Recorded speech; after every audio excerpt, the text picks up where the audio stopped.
Hello, my name is Rick. Chiao, my name is Millie. And this is episode 12 Dorichi. of season 2 of Yonks Ago. This is Yonks Ago coming into your ears. Now, what are yonks? They're kind of like years. Just a father and a daughter who want to know all about some people from Yonks Ago. Interesting people who did interesting stuff, but about whom we don't know enough. So we're gonna dig deep and find it all out. Yonky doodlers know what we're all about. Yonks Ago. Hey, ho, hey, Yonks Ago. Hey, ho, hey, surely.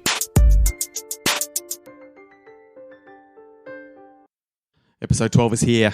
/ episode 29. Yeah. Oh, you're keeping track now. Yeah. I'm loving it. And the YOLOs. look, a whole week has passed since our Yonky Doodlers heard our dulcet tones. But Only 30 seconds. yes, as mentioned, we have recorded this in an epic double down. And mere seconds have passed. Yep. We just quickly, we got our heads together. We did a bit of yoga. I did some downward dog. Yeah. Because it's a double downward dog. The old double downward dog. You can't do a double down without a double downward dog. No, it's not right. And we just got ourselves, we focused, and we sat back down, mics in hand, Yep. and we went, let's do this. Yep. We've got that Nancy Wake attitude. Let's do this. See? Like, she doesn't sit around going, should I, shouldn't I? She's like, let's do it. She's like YOLO. She's like, oh. She's like YOLO, like to the power of 10. Yes, she's maximum YOLO. Yeah. There's no mathematical YOLO you can achieve that Nancy Wake has not already far surpassed. Yeah, for sure. She's got her own YOLO calculator. Yeah. and then she used it so much she broke it. Yeah. And now you can't buy that calculator anymore. No. Everyone's like, should we make a Nancy Wake YOLO calculator? No. And they're like, you can't, because the laws of mathematics can't support so much YOLO. Yeah. She's like, oh, the Nazis are on the rise. Let me get in there. Yeah. Got to check that out. What's going on? Everyone, there's a sea of people fleeing. Yeah. Like, she's like, there's a river of people getting away from the Nazis. Yeah. Better check that out. What's going on? Better get as close as possible. Yeah. And so that's where we're at in the story. Yeah. The Nazis are on the rise. Adolf has seized control of Germany. Yep. The Germans at this stage are all like, we'll allow it. we're sick of our lives as is. Yeah. You seem to be promising something better. You're going to make Germany great again. They were doing we'll allow it. They were doing a YOLO move right there. Yeah. Yeah. It was that layback YOLO. I was Yeah. like, this probably isn't good, but it feels good at the moment. It's more interesting than our life right now. They were going for short-term happiness. They were like, this is making us feel good right now. Yeah. Even though we feel like probably it's not the best move we're making as a country. Yeah. But who cares? See. I nearly swore then. I nearly forgot what podcast I was doing. I nearly just swore right in your face, Millie. What? How dare you? Am I the worst parent ever? It's possible. No, I'm not, because I didn't swear. Yeah. I held it back. You thought about it. Even if I did swear, I mean, it's not like I'm Adolf Hitler. I'm not Adolf Hitler's level of terrible. So look, I'll give myself a free pass on that. And so we are going to saunter into Nancy Wake's life now. I got your brief take on the rise of Nazi Germany and how much you knew about it. But have you watched like films and stuff? That's what I was trying to find out. Have you read books? The Book Thief. The Book Thief. So that's got a sort of a Nazi Germany vibe. Burning all the books. Yeah. And then Liesel. Yeah. And Rudy. Oh, and you've seen, obviously, Sound of Music. Oh, yeah. Oh, not for a while, though. Don't really remember what happens. Do you reckon that's probably most kids' introduction to the concept of sort of that Nazi Germany? Probably. I mean, you don't get the full force of it. Yeah. Because, I mean, it is meant to be a relatively feel-good musical. Yeah. So they don't go hammer and tongs. You get a sense of it. Yeah. But, and it's just kind of on the fringes because it's set in Austria. Yep. Which is where Nancy Wake is heading. Nice so one. she's heading into that Sound of Music Nazi should I meet Maria? Austria. So she might be heading in while the Von Trapps are yeeting out. Yeah, for sure. Because they got out before, I think, early-ish on, as it was all sort of coming under Nazi rule, I think. I don't know if my timeline's completely accurate. I was, to be fair, mostly swept up in the very catchy songs that Julie Andrews was singing at me. That wasn't Julie Andrews. How do you solve a problem like Maria? By bringing her under Nazi rule and not allowing her to read books we don't want her to read. That's how. Rip. That was the German answer to solving that problem. That was Maria. It did seem like she had formed some sort of youth club as well with those kids, like a singing club. Yeah. They'd go out and sing, and they'd wear like the curtain uniforms. Yeah. The Nazis would not have liked that. They're like, that looks like a kids club, and Kind of that. It's not the Hitler Youth, so get out of them curtains. Stop wearing curtains. You're only allowed to wear this uniform. It's brown, and it's utilitarian, and it gets the job done. No curtains for you. It's curtains for your curtains. And what other? So I'm trying to think of any other films that might have given you the. So you haven't seen The Pianist. No, that's problematic in itself. You haven't seen. You haven't read any of those books, like Once, Now, and Let's Then. be real. I have not read many books in my time. If it's not Harry Potter. The early Harry Potter ruined it for me That's because true. I wasn't much of a reader as a kid. Yeah, I'm feeling obliged to read Harry Potter. Anyway. Thanks, JK. Yeah, what the hell, JK? Yeah. Anyway, say la vie. You basically burnt books in her soul. Like she just looks at books and she mentally burns them so she doesn't have to read them. Exactly. Disappointment. But let's get back to Nancy Wake. So she's set off on the train to Vienna with 4 of her male journalist friends. Yeah. So her and a pack of journos on the train off to Vienna. Nancy and the Journos. Nancy. That's a good band name. Nancy Nancy and the Journos. Yeah. Oh, Just hey. bringing those dead set pub bangers. I'd listen. Yeah. Like what? Because what would they be doing on the train? Writing songs. Exactly. Because there's no journalism to be had. No. On a train journey. Unless something happened, like in the train third. continued to roll. The third one? Yeah, the third Harry Potter. Like when the Dementors come. That's true. A lot of action. Spoilers. I mean. And so the poison of the Hitler's Nazi Party had already infiltrated the towns and indeed the entire country. And everywhere she looked, there was huge, you could see the trappings of the Nazi Germany. So like soldiers marching down the street and all of that business, people in the Nazi uniforms. Yeah. So it's all there. Probably not as much as it would have been in Germany. Yeah. Because it's still a little bit of Austria. Yeah. Blossoming through the thick undergrowth of Nazism. But she does remember, look, she says, I'll never forget being in the main square of Vienna and seeing poor, unfortunate Jews being tied to these massive wheels that were rolled along with them being turned over and over as the wheels turned. So they were on the inside of the wheel. Oh, my goodness. Being spun around and around through the square.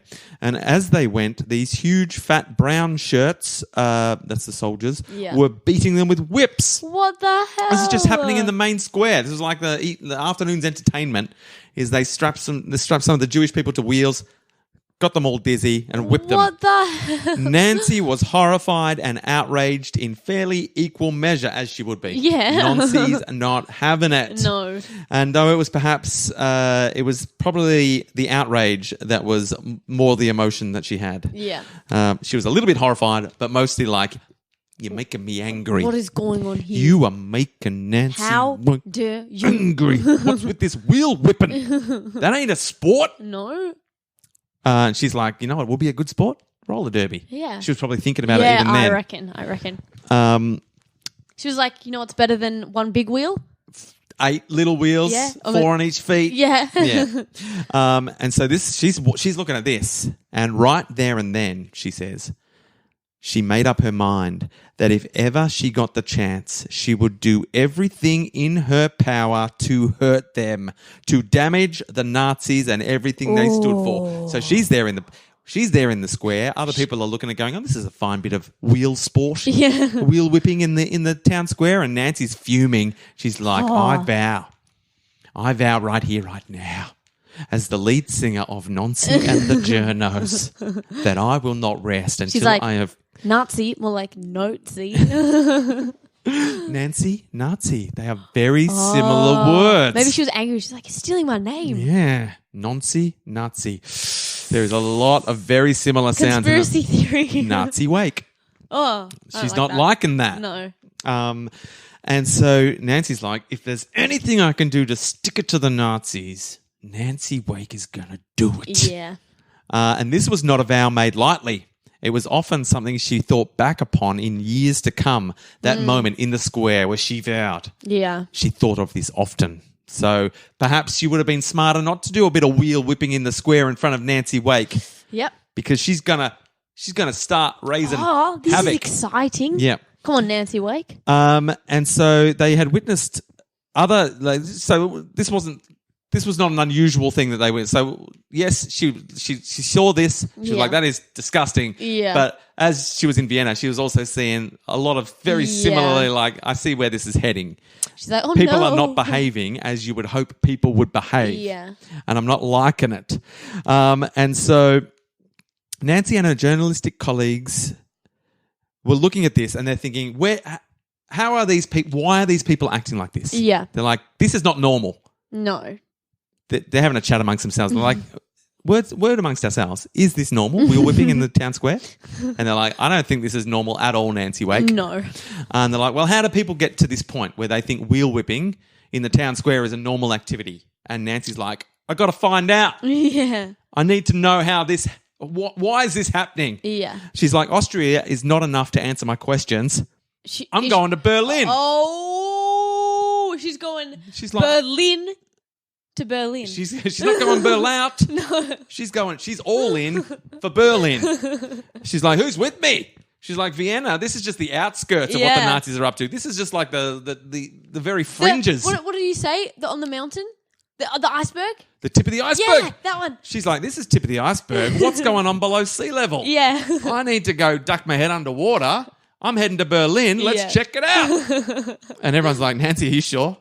Berlin would be a bit mental right now. Yeah. Word on the street is that Berlin is a hotbed of Nazi madness. And she's like, I'll be the judge of that. Yeah. My name's Nancy Wake, and I'm not resting here. Vienna has left me with more questions than answers. Oh. And so she's... Oh, I lost my page. I lost my bloody page. Did you find it? Yeah, I found it. Oh, easy. And so she just straight away, she gets back from Vienna. She lands back in Paris. She's like, she's at the train station while I'm here. I'll have a ticket to Berlin. Thanks. They're like, are you sure? She's like, I'm Nancy Wake. Yeah. Give me, and they're like, oh, sorry, I didn't realize you were Nancy Wake. Yeah. Here's 2 tickets. And like, I only need 1. No, take 2. And so she goes straight away. She heads to Berlin, and what she saw there, oh no, appalled her even more. So it was. So she gets there, and it's like.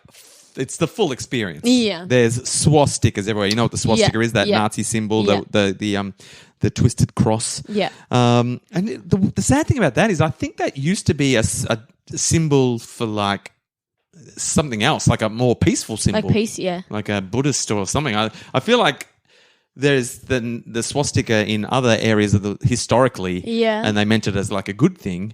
And now, when you see it on those old monuments, you're like, "Oh, that's a bit weird. Why was this Buddhist or Nazi?" And you're like, "Oh, I don't think that's what was going on here." But the Nazis, they thought we're going to use this. It's a pretty good symbol. They took it and they yeeted it all on it. And everyone's like, "You ruined it." And so she's in there. There's swastikas everywhere. Yeah. There's soldiers everywhere. Yeah. And so the brown shirts are strutting around. Yeah. But she said more than that, more than how everything looked Nazi, there was the atmosphere of the place. Oh, yeah? So there was just a fearful, divisive, materialistic atmosphere. And it was also this cult of Hitler worship. Yeah. Everywhere. So there's photos Everyone's like, of Hitler. That's my man. Yeah, my mans. We're all on board Hitler. Because I think by that stage... you didn't want to admit that you weren't on the Hitler train. Like, if you were like, I'm not sure about him. I'm still not sure. Everyone's like, you're dead. Do you know that guy who said he wasn't sure about Hitler? He disappeared last night. Yeah. And so did that other guy who said that he wasn't sure about Hitler. In fact, I think everyone that I've met who said they weren't sure about Hitler is no longer here. Yeah, where'd they go? I might stop saying that I'm not sure about Hitler. I might say I'm Hitler? all right with Hitler. What? That's my future husband. Yeah. So I think there was a lot of that going on. Like, even if you weren't on board, you better act like you're on board. Yeah. And so that's propelling the whole thing. Because you, in the end, you are what you pretend to be. Yeah. So if you pretend to be on the Hitler bandwagon, but if you don't that's pretend, the same as being on the Hitler bandwagon. You are not anymore. Yes, you cease to be. Yeah. So I understand. Not everyone was truly on board, but a lot of people pretended to be on board, which in the end is the same as being on board because you are perpetuating everything that's going on. And everyone's going around doing the Hitler salute, you know, Yeah, and they've got the Sieg Heils, Yeah. and so they've got their chants, they've got their salutes, so they've got everything going on that just like creates the a carnival nice of Hitler. community. Yeah, and it's making her feel very, very ill. a bit icky bicky. Yes, and she's seeing all the day-to-day, mistreatment of because there were still Jewish people there. Oh yeah. But they are really suffering at this stage. Oh, for At this stage, sure. the cycle of abuse of the Jewish people was well in effect in Berlin. Yeah. And so Nancy's copping a fair squiz at all of this with her own two eyeballs. But she's still thinking. So, who is this man Hitler? Yeah. Who is he? How is he guided Does she meet him? and nurtured this terrible force? How has he made this happen? Yeah. And then this fueled her next endeavor. Conquest? She's like, in the spring of 1935, she's in Berlin. Okay. And Hitler throws a big rally. Oh yeah. She's like, I'm going. Yeah. I'm going to go meet the man. I want to see the man in Yeah. action. And so at the Berlin's Brandenburg Gates in 1935, the spring of 1935, Yeah. Nancy Wake's right there. She's basically front row seats. Yeah. She's like front row seats of of a Brandenburg Gates, which is a huge landmark in Berlin. Yeah. And Hitler's on stage, and Nancy Wake's right there, so she gets to see the whole show in action. She doesn't remember this is what she says. She remembers everyone suddenly jumping to their feet as Hitler appeared. Yeah. A resounding ovation of cheering, saluting, and the shouting, the Sieg Heils, all of that. So everyone's gone batshit. It's like a One Direction concert, but like on steroids. Yeah. Like a One Direction concert, but where if you were worried that people thought you weren't celebrating enough that One Direction had come on stage, you would get killed. So then everyone's like, it's like who's fueling off each other. So everyone's like, oh, this guy's going crazier than me. I better go crazier than him. You didn't want to be seen to not celebrating at maximum levels. Yeah. Because everyone would be like, that guy wasn't that into Hitler. No. Well, get rid of that guy. Yeah. I mean, he could have done a bit more cheering. Yeah. Where's he did gone not, now? She did not weep genuine tears of excitement when Hitler came on stage. Should we lock her up? Oh, we should definitely lock her Definitely. up. So, One Direction concert full of excitement and fear and fear-fueled excitement. Yeah. Because in the end, it was partly fueled by fear, but they also just got caught up in it. Yeah. Because it might start off as like, I better pretend to be excited. But you know how it's like if you trick yourself into an emotion. Yeah. You know, like, I'm going to put myself into a good mood. I'm just going to pretend that I'm happy. And it's sort of, if you pretend to laugh or anything, it can sort of lead into those genuine feelings. Like you can snap yourself out of a rut if you just sort of go, I'll just pretend to be happy. And then also, actually, I'm feeling much better. Yeah. I mean, that was very ham-fisted emotional analysis that I've given you there and could be debunked very easily. But you know what I'm saying? Yeah, I get you. They might have thought, I better pretend to be excited, but then they got whipped up in the excitement. Yeah, you know what I'm saying? Because all the boys were there, you know? Yeah, like the boys. They've got the chants, they've got the salutes. Yeah. Hitler's there with his snazzy mustache. Because then you feel like you're part of something. Yeah. You know? And then you're like, oh, yeah. Yeah. And there was people get excited when someone famous appears on stage, no matter what. Yeah. So there would have been even that level of excitement, like, oh my God, that's actual Hitler. That's genuine Hitler. That's your man's. Yeah. I've heard his picture's everywhere. Yeah. And he's standing right there. Can I get an autograph? He's got a legitimate mustache, just like in the pictures. So there he is. He's standing on the stage only 25 metres from where Nancy sat. Whoa. She was 25 metres away from Adolf Hitler, watching him give a bloody... How's your Nancy Wake? Damn. How's your go-getting Nancy Wake? She's gone and got them good seats. And I imagine she would have at least had to have given a little bit of a pretend she was on board. Yeah. How did she land those seats? She's Nancy Wake, she's Nancy Wake. She probably said she was Adolf's sister. Oh, yeah. So she would definitely have given some sweet lie that would have bamboozled the people. I'm amazed she wasn't on stage. Yeah. Should you be on stage? Like, do you want to introduce Adolf Hitler or something like that? So yeah, it's amazing she settled for just 25 meters away. Yeah. And so then she's sitting. What else did she say? She's presented. Hang on a second. I've just got to pause for a second. Sorry about that. Just had a knock on the door. Just had to sort out, home life business. You know how it be. Oh, yeah. Hey, we're only humans. Hey. But we left Nancy Wake 25 metres away from Hitler while he's given sweet Hitler speeches, which he was renowned for. Yeah. Oh, yeah. And so she was saying he presented a surprisingly small figure, like he was a short fella, for someone who generated such an extraordinarily large persona. So he was small in stature, but mighty. Yeah. Small but tiny but mighty was Hitler at that stage in Germany, in Berlin.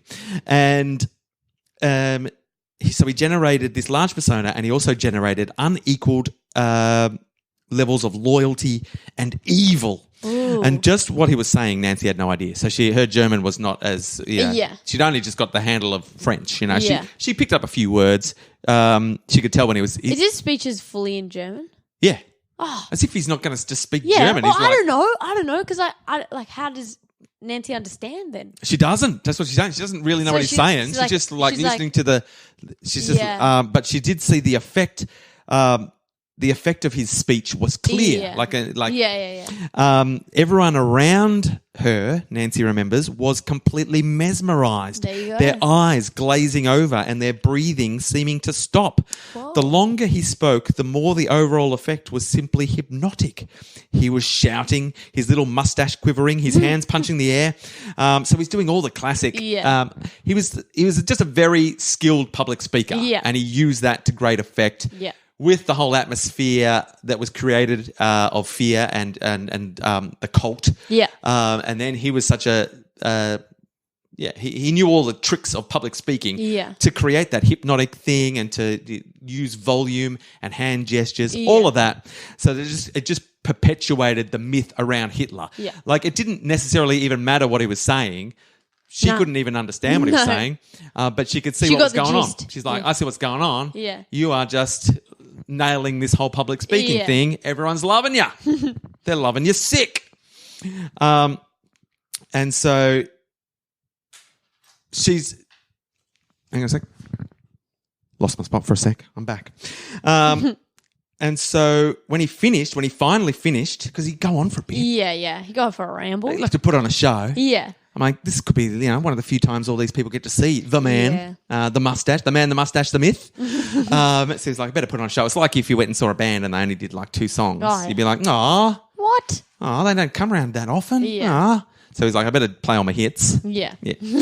And so when he finished, they all leapt to their feet and kept cheering him before breaking into a whole new series of the old Sieg Heils and the salutes, and it just seemed to go on and on, like standing ovation ad nauseum, and he's soaking it up, loving it. Classic Hitler. And that was basically the end of Nancy's trip to Berlin. So she headed home to Paris in the vain hope that once she got back into her bath for a long soak, she'd be able to wash some of the filth of the whole experience off her.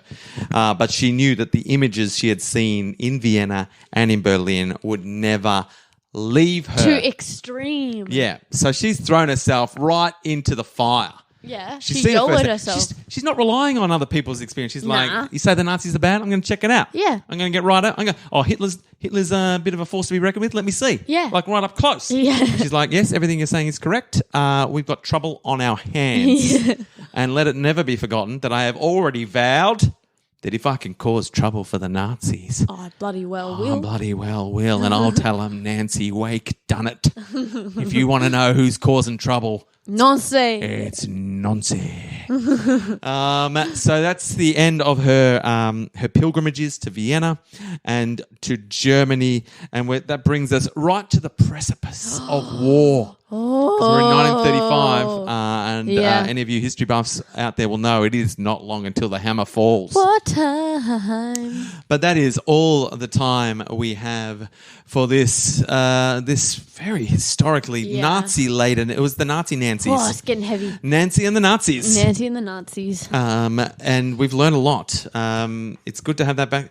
I had no idea that Nancy got all up in Adolf's grill like that. I mean... Gotta assume though, Nancy. But I'm not surprised. No, that's the thing. I'm like, did she? I'm like, of course she did. 25 metres away from... I mean, if only she'd caused trouble right there and then, but it wouldn't have. Oh, it would not have gone down well for Nancy. Nancy knows when to play her cards and when to hold them. Yeah. She's no fool. I reckon Nancy would be good on Survivor. She knows when... Oh, Nancy, imagine if you could put together like a historical all-star cool. Survivor. Yeah. In some sort of like... Ned Kelly would get voted out pretty quick, I reckon. Yeah, he'd go out guns blazing. Yeah, just because he's a bit mean. But Harry Powell might last a while. I reckon Dan Kelly would last a while just because they wouldn't be like, I could beat him. He'd be the GOAT. So, yeah, he'd be the GOAT. Yeah, so sure. we should think about Yeah. the ultimate historical Survivor squad. Yeah. Nancy Wake definitely deserves a mention because she, as we've seen, she loves to lie. And that's going to serve you well on Survivor. Yeah. So, look, if you're on Survivor with Nancy Wake, definitely get into an alliance with her. Oh, for sure. But watch your back. Yeah. Because she will turn on you in a heartbeat if it suits her. But just don't give her a reason. Yeah. Don't give Nancy a reason to turn on you and you'll be fine. Yeah. But look, we could talk Survivor strategies ad nauseum. And so let's. No, because we're out of time. We got through 2 episodes here in this session, but you Yonky Doodlers, you just listen to them at a normal time. Yeah. Whenever. Who knows? Maybe you're a Yonky Doodler who binges. Yeah, maybe you haven't discovered us until like 2040. Podcasters have never really gotten the hang of how people consume. Like you always sort of treat the listeners as if they're listening right now. Yeah, listening to it as you release them. Yeah, or on a regular schedule. Yeah, which a chunk of them definitely would be, but also some people don't get on for years later. Oh yeah, because there's no time limit, and we're discussing history. It's always relevant. It doesn't matter. It doesn't matter. We're not discussing current events. No. But even if we were... just, if they're listening in the future, it'll just be more history. Like, it's just further back. Mate, you get more history points the further into the history it is. Yeah. So well done, anyone who's listening to this far into the future. Yeah. Hello, we're from 2019. Yeah. That's the year, isn't it? Yeah. Yeah. Got it. Nailed it. So thank you. Whatever period of history or the future you are listening to this podcast from, we appreciate your yonky doodliness. Yeah. And we will forever be grateful that we're not just putting this out into the void. But at the same time, we'd be happy enough if we were. It'd be fine. Because there's just a father and a daughter just bonding. Who want to know? Nothing brings a father and a daughter closer together than learning about the Nazis and all the atrocities they were capable of. Yep. It just helps. It just helps you feel closer, and really makes you feel warm and fuzzy, warm inside. for the future. Yeah, unicorns and rainbows. Yeah. And so I'm sure. Look, as we get into World War II, things will cheer up. Yeah. Oh yeah. You know what world wars are like. That's awesome. Full of feel good stories. So fingers crossed, we've got lots of fun stories ahead as World War II really gets into its happy times. Yeah, the war. Or not. Oh. Heartbreaking stuff. Yeah. We'll find out in future episodes of Yonks Ago. Guerra. That's how you say war in Italian. I'm pretty sure. Don't know. Don't hold me to that. I'm pretty sure it is. I wouldn't know. You should just pretend it is. It is.